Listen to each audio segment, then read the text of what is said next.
yo les voy a hablar sobre la ingeniería genética. Es el último tema del temario, entonces pues vamos a empezar.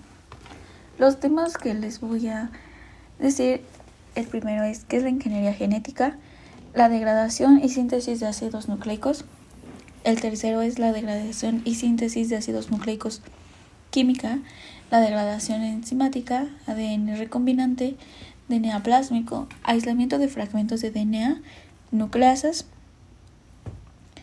enzimas de restricción, diana y un poquito de las aplicaciones. Este tema de ingeniería genética lo vamos a abordar entre mi compañera Darlene Nido y yo, pero va a ser en diferentes presentaciones. Yo les voy a hablar sobre qué es la ingeniería genética y ella un poquito más enfocado en las aplicaciones. Y ahora sí, empezamos con el primer tema. El primer tema es qué es la ingeniería genética. Y la ingeniería genética también es denominada modificación genética y es un proceso que emplea tecnologías de laboratorio para alterar la composición del ADN de un organismo. También incluye un cambio único en las bases, adenina y timina o guanina y citosina. También emplea la selección de una región del ADN o la adición de un nuevo segmento al ADN. Un ejemplo puede ser que mediante la ingeniería genética se puede agregar un gen de una especie a un organismo de otra especie para producir un rasgo deseado. Su uso en la investigación y en la industria se ha aplicado a la producción de terapias contra el cáncer, la elaboración de levaduras, plantas, ganado modificados genéticamente y entre otros usos. La ingeniería genética es un término que se introdujo por primera vez en nuestro lenguaje en la década de los 70 para describir la naciente tecnología de la recombinación del ADN, que más adelante les voy a hablar, y algunas de las cosas que estaban ocurriendo alrededor de la misma. Una de las técnicas con las que se inició la ingeniería genética fue el ADN recombinante, que esto también empezó con cosas muy simples como la clonación de partículas muy pequeñas de ADN y su cultivo en bacterias, y ha evolucionado hasta crear genomas completos que pueden ser clonados y transferidos de una célula a otra. Esto ya es un poquito más avanzado. Como podemos ver aquí en la diapositiva, nos dice que hay genes, características, y esto es igual a la manipulación genética. Esto quiere decir que en los genes está la información genética de cualquier individuo o organismo que queramos clonar, o en este caso estudiar. Ese gen va a tener las características, como lo dije anteriormente, algún rasgo deseado. Entonces, mediante la manipulación del rasgo deseado que está en los genes, se va a lograr una manipulación genética. Esto prácticamente es lo que es la ingeniería genética. Ahora les voy a hablar sobre la degradación y síntesis de ácidos nucleicos. In vitro. En la técnica in vitro se degradan y sintetizan ácidos nucleicos controlados con el fin de purificar o manipular determinadas clases de moléculas que se utilizarán como base en experimentos. Y en vivo, la síntesis y degradación de los ácidos nucleicos constituye su metabolismo. Eso quiere decir que en la técnica in vivo, pues prácticamente es antes de meterlos en un plásmido o ponerlos en una bacteria. La degradación de los ácidos nucleicos puede ser de dos maneras, química o enzimática. Les voy a hablar sobre la degradación química. La degradación química empieza por la degradación por pH. A pHs muy bajos, 1 o menos, se va a producir una hidrólisis en los grupos fosfodiéster, tanto en la molécula de ADN como en la molécula de ARN, acompañada también de la ruptura de los enlaces N-glucosílicos entre las bases y los azúcares. Este tipo de degradación se utiliza cuando se quiere determinar la composición de bases de un ácido nucleico. A pH 4 se produce una depurinización por ruptura de los enlaces N-glucosílicos entre el azúcar y las purinas, afectando más a la molécula de ADN que la de ARN. A pH 7 se reduce la tendencia y el ADN se hace unas 200 veces más resistente a la hidrólisis que el ARN. Y a pH aún más alto, el ADN es prácticamente resistente a la hidrólisis, pero el ARN no, ya que a pH 11 y a 35 grados centígrados se hidroliza totalmente en pocos minutos a una mezcla de nucleótidos de 3' y 2'. El ADN depurinizado también es sensible a pH elevado y se va a romper por el enlace fosfodiéster 5', correspondiente a la desoxirribosa del lugar donde falta la purina.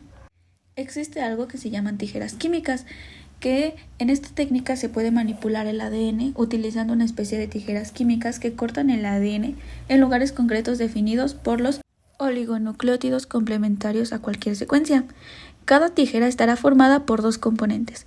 La primera va a ser la unidad del reconocimiento, formada por un oligonucleótido modificado químicamente de tamaño variable y secuencia definida, y el segundo va a ser un óxido de cerio, que es un potente oxidante y que a su vez unido al agente quelante en sus siglas EDTA, que significan etilendiamino tetraacético, romperá el enlace fosfodiéster del esqueleto de un ADN de hebra sencilla.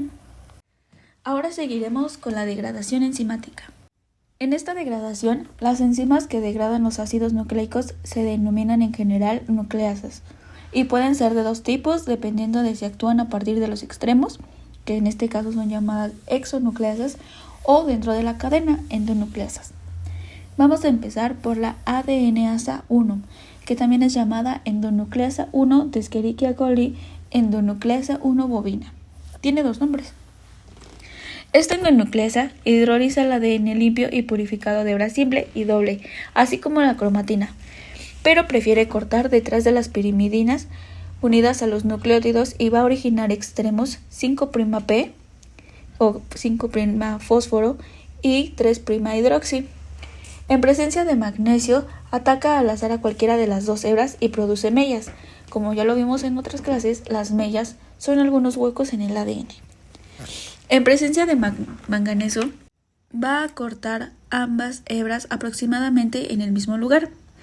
Este tipo de degradación también se utiliza en estudios de protección de ADN in vivo, tratando núcleos eucarióticos aislados con concentraciones de ADNasa 1, suficientes para detectar las regiones sensibles o resistentes al ataque con esta enzima, que presentarán partes accesibles o inaccesibles respectivamente a factores de transcripción.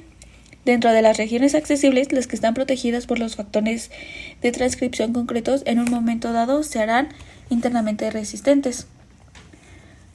Otra nucleasa que les voy a hablar es la exonucleasa 3 de Escherichia coli, que esta va a actuar sobre extremos 3'hidroxi de ADN de hebras dobles, lineares o circulares. No va a degradar ADN de hebra sencilla. Les estoy dando un ejemplo de nucleasas, de endonucleasas, exonucleasas.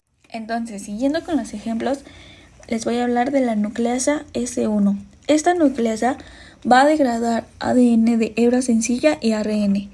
Esta nucleasa es ambas, exonucleasa y endonucleasa. En grandes dosis también degrada ADN de hebra doble, pero requiere zinc y actúa preferentemente a pH bajo. A un pH 4 es un óptimo, lo que es un inconveniente ya que a este pH hay depurinación de las bases del ADN. El siguiente tema que les voy a hablar es sobre el DNA recombinante. El DNA recombinante es una molécula que proviene de la unión artificial de dos fragmentos de ADN.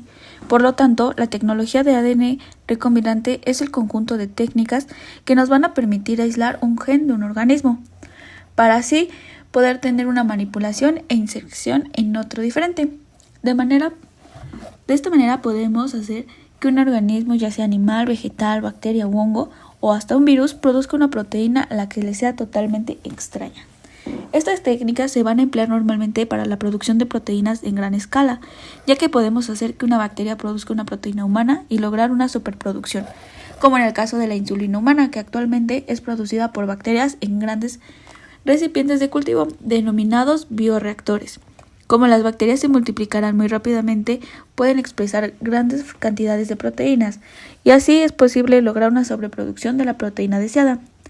A esto justamente se le dedica la biotecnología, es decir, que van a utilizar organismos vivos o de sus productos para fines prácticos.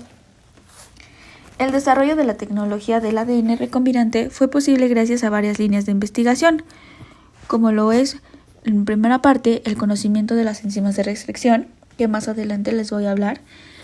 2 sería la replicación y reparación de ADN.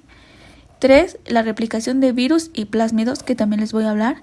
Y por último sería la síntesis química de las secuencias de nucleótidos.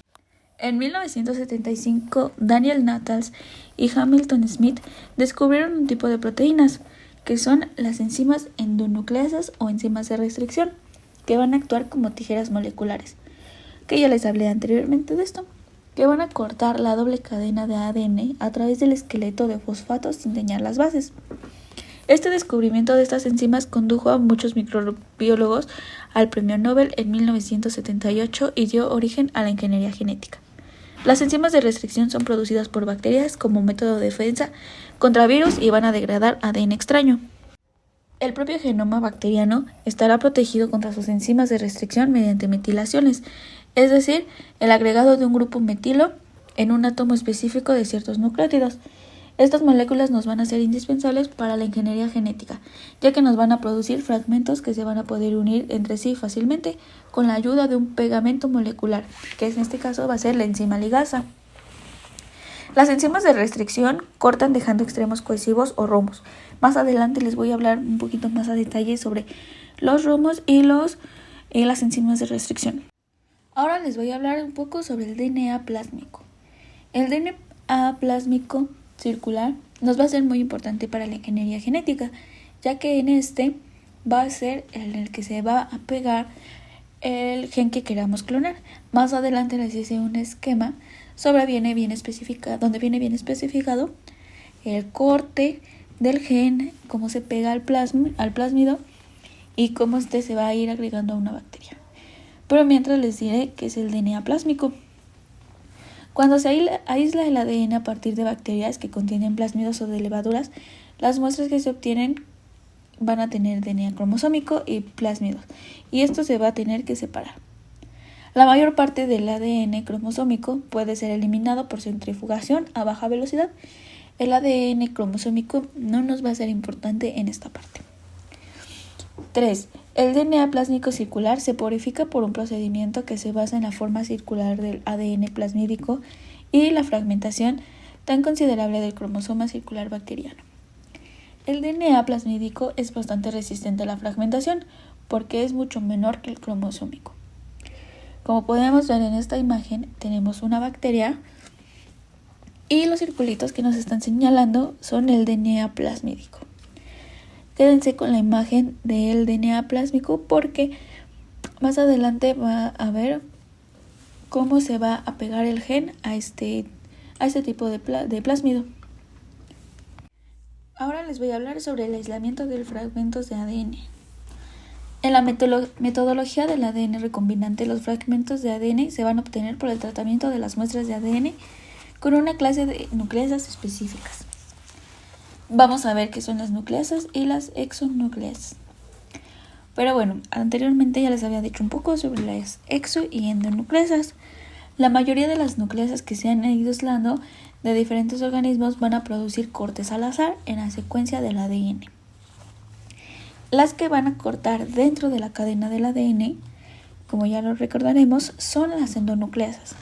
Y las que van a eliminar nucleótidos de los extremos serán las exonucleasas. ¿Qué es una nucleasa? Las nucleasas son enzimas capaces de hidrolizar los enlaces fosfodiéster que se dan entre los nucleótidos de los ácidos nucleicos. Y estas nucleasas se van a clasificar según diversos criterios. 1 va a ser sobre el sustrato en el que actúan, 2 por el lugar de corte, 3 si dejan fosfato 5' o fosfato 3', y 4 dependiendo de la especificidad de corte van a depender de la secuencia de bases nitrogenadas o no. Ahora empecemos con la clasificación de las nucleasas según el sustrato.